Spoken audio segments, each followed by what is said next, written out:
पढ़ाई में शुरू से ही कमज़ोर हैं, कुछ भी समझ नहीं आ रहा है क्या करें, तो ये वीडियो आप लोग पूरा ज़रूर देखिएगा, समझ में आ जाएगा। इस वीडियो में मैं बताई हूँ सब कुछ। खान सर की लाइन है कि जिस चीज़ को आप टाइम दीजिएगा उसकी वृद्धि होगी। अगर आप पढ़ाई को टाइम दीजिएगा तो पढ़ाई में आप तेज़ होइएगा। आप सोचिए कि आप पढ़ाई को कितना टाइम दे रहे थे कि आप पढ़ाई में कमज़ोर हैं।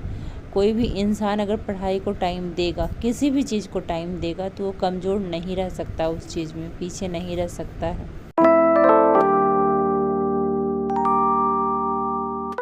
ये गाइस, कैसे हैं आप सब? आई होप कि आप सब बहुत अच्छे होंगे। आप सभी का स्वागत है मेरे यूट्यूब चैनल वुमेन्स स्ट्रगल में।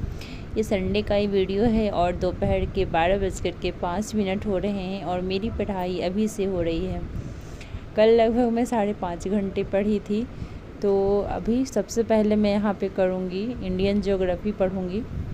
जो सर PDF दिए हैं मैं उसे ही पढ़ रही हूँ अभी, और बहुत अच्छे से समझ में आ रहे, सारे कॉन्सेप्ट क्लियर हो जा रहे हैं इस बुक से पढ़ने से।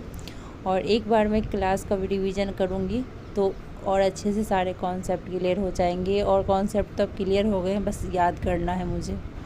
आई थिंक ये मैं सेकेंड टाइम PDF पढ़ रही हूँ। एक बार मैंने पढ़ लिया है, दोबारा मैं पढ़ रही हूँ। तो फर्स्ट टाइम मैं पढ़ रही थी तो देखिए क्या है कि मैं क्लास अटेंड की हूँ ना, तो मुझे समझ आ रहा था फर्स्ट टाइम में ही।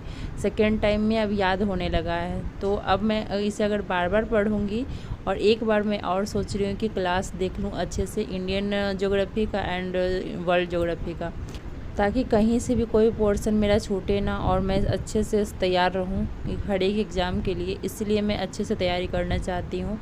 एग्ज़ाम तो मैं देती ही हूं, लेकिन मेरी प्रिपरेशन मैं सोचती हूँ स्ट्रॉन्ग रहे, ताकि कोई भी एग्ज़ाम में बैठने से पहले डर फील ना हो, और एग्ज़ाम में बैठने के बाद लगे कि ये क्वेश्चन, तो बस इसका क्वेश्चन देखते के साथ ही आंसर माइंड में आए कि यही आंसर होगा। तो इस तरीके से मैं तैयारी कर रही हूँ। मुझे आर्ट्स पढ़ना बिल्कुल भी पसंद नहीं था, ना मुझे पॉलिटी ना ज्योग्राफी, बिल्कुल भी मुझे कुछ समझ नहीं आता था। लेकिन जब मैंने पढ़ना स्टार्ट किया तो धीरे धीरे मुझे समय लगा, लेकिन अब मैं अच्छे से समझ सकती हूँ और पढ़ सकती हूँ। यहाँ तक कि मुझे चीज़ें याद रहने लगा है, सब कुछ अच्छा हो गया है, स्ट्रॉन्ग हो गया है। तो मैं आप लोगों से ही कहूँगी जो कहते हैं ना कि स्ट्रॉन्ग हम मेरा सब्जेक्ट नहीं है, हम पढ़ाई में बहुत कमज़ोर हैं, तो हम क्या करें, कुछ समझ नहीं आता है। पढ़ाई में कोई कमज़ोर नहीं होता है, बस टाइम देना होता है पढ़ाई को। अगर आप टाइम देते हैं तो आप पढ़ाई में अच्छा बन जाइएगा, आप पढ़ाई में कमज़ोर नहीं रहिएगा। हम जिस चीज़ को टाइम देते हैं ना वो ग्रो करता है। अगर आप खाना बनाने में टाइम दीजिएगा तो आप देखिए एकदम खाना बहुत अच्छा बनाने लगते हैं।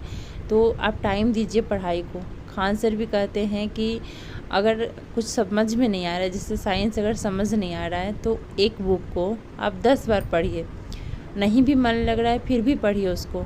उसके बाद देखिएगा कि 11वां बार में आपको अच्छे से समझ में आने लगेगा। और नहीं भी समझ आया तो आप एग्ज़ाम में क्वेश्चन ज़रूर सॉल्व करके आइएगा। तो इस तरीके से आपको पढ़ना है।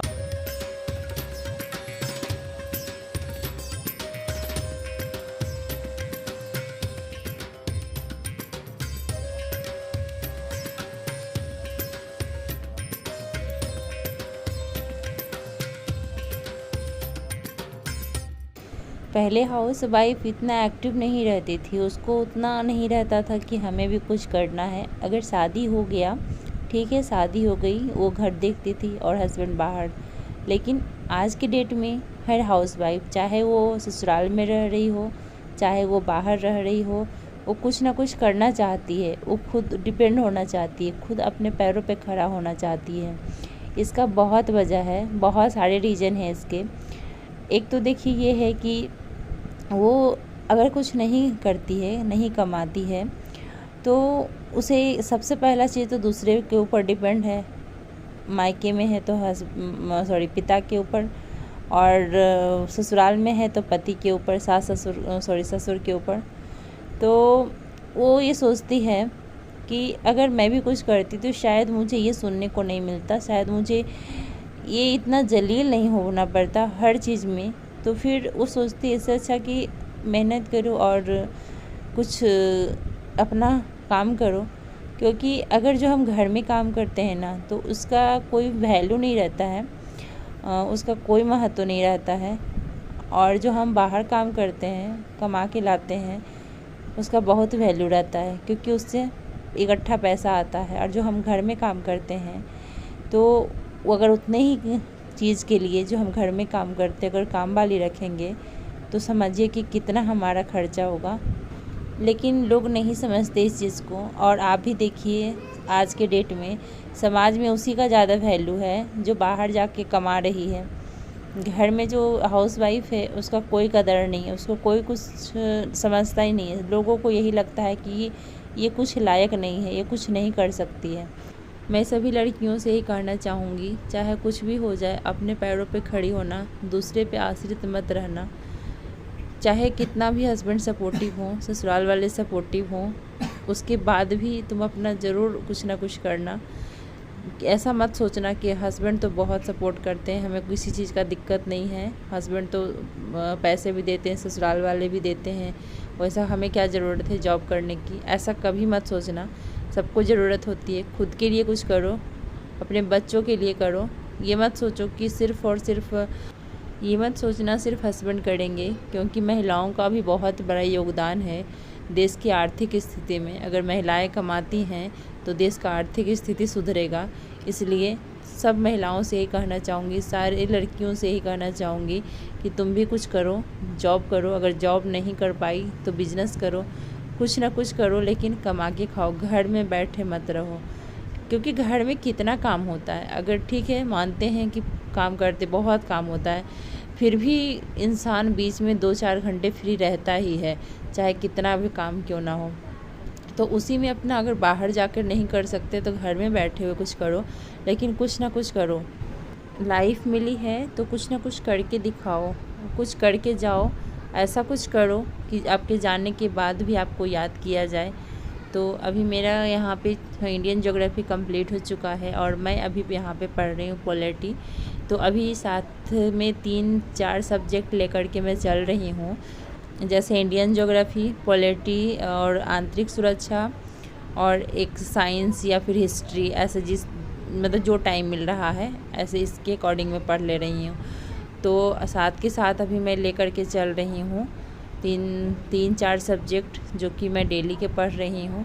तो अभी मेरा 3 दिन मैंने पढ़ा, उसके बाद जा कर के मूल अधिकार मेरा कंप्लीट हुआ है, क्योंकि मूल अधिकार का बहुत लंबा चैप्टर है तो मुझे उसे पढ़ने में काफ़ी वक्त लग गया।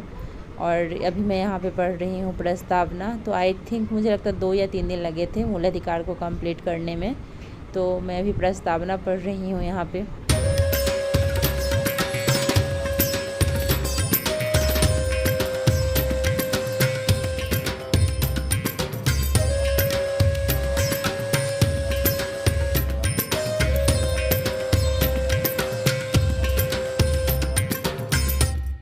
सफल होने के लिए हमें कितने घंटे पढ़ना चाहिए डेली के? सुबह पढ़ते हैं, सुबह से लेकर के शाम तक पढ़ाई करते हैं और शाम होते होते सब कुछ भूल जाते हैं। सबके साथ ऐसा होता है, मेरे साथ भी ऐसा होता है। उसका एक ही ट्रिक है, आप जल्दी से जल्दी कवर करिए चीज़ों को। जैसे कि अगर जो चैप्टर पढ़ रहे हैं, जो बुक आपने स्टार्ट किया है, उसको जितना जल्दी से अगर 2 दिन में ख़त्म कर सकते हैं, 1 दिन में ख़त्म कर सकते हैं तो उसे ख़त्म करिए। उसके बाद फिर रिवीजन उसका करिए। और अगर आप ज़्यादा टाइम ले रहे हैं तो अगर आगे बढ़ रहे हैं तो आप पीछे से फिर पढ़ना शुरू कर दीजिए। इससे क्या होता है, रिवीजन होते रहेगा तो फिर पीछे का आप नहीं भूलिएगा। और किसी भी एग्ज़ाम को क्रैक करने के लिए घंटा मैटर नहीं करता है। मैटर क्या करता है कि अगर आप 1 ही घंटे पढ़ रहे हैं, कितना फोकस होकर के पढ़ रहे हैं उस चीज़ को, वो मैटर करता है। अगर आप 10 घंटे पढ़ रहे हैं, 10 घंटे पता चला कि आप पढ़ रहे हैं लेकिन दिमाग आपका कहीं और है। क्लास कर रहे हैं, क्लास करते करते नींद आ गई, वहीं पे सो लिए। तो ये सब अगर करते हैं तो 10 घंटा पढ़ने से कोई फ़ायदा नहीं है। आप 1 ही घंटा पढ़िए, लेकिन एकदम फोकस्ड होकर के पढ़िए, ताकि जो भी आप पढ़िए बिल्कुल भी आपके दिमाग में रहे। तो मैं ज़्यादा देर नहीं पढ़ती हूँ, लेकिन जितना ही पढ़ती हूँ उतना अच्छे से पढ़ती हूँ। और पढ़ते हुए मुझे जब भी नींद आती है तो मैं एक पावर नैप ले लेती हूँ, ताकि मैं डिस्टर्ब ना हूँ पढ़ाई से। क्योंकि अगर आपको बहुत नींद आ रही है और फिर भी आप ज़बरदस्ती पढ़ रहे हैं तो वैसे क्या होगा कि आपको कुछ समझ नहीं आएगा, बस टाइम वेस्ट होगा। तो इसलिए मैं एक पावर नैप लेती हूँ, बस थोड़ा ही देर का, मुझे लगता है 5 मिनट, 10 मिनट, कभी कभी आधा घंटा होता है। अभी मैं IR का क्लास कर रही हूँ, लगभग 6-7 क्लास मैं कर चुकी थी। तो बीच में मैं छोड़ दी क्योंकि एग्ज़ाम था, तो इसलिए मैंने बीच में छोड़ दिया था। तो अब मैं शुरू से कर रही हूँ, क्लास 1 से, यानी लेक्चर 1 से मैं स्टार्ट कर दी हूँ। तो इन्हीं सब बातों के साथ इस वीडियो का मैं एंड करती हूँ। वीडियो कैसी लगी आप लोग ज़रूर बताइएगा। अच्छी लगी तो लाइक कर दीजिए, चैनल को सब्सक्राइब कर लीजिए, वीडियो को बहुत शेयर करिए ताकि दूसरे लोग भी देखें, मोटिवेट हों। तब तक के लिए बाय बाय, टेक केयर।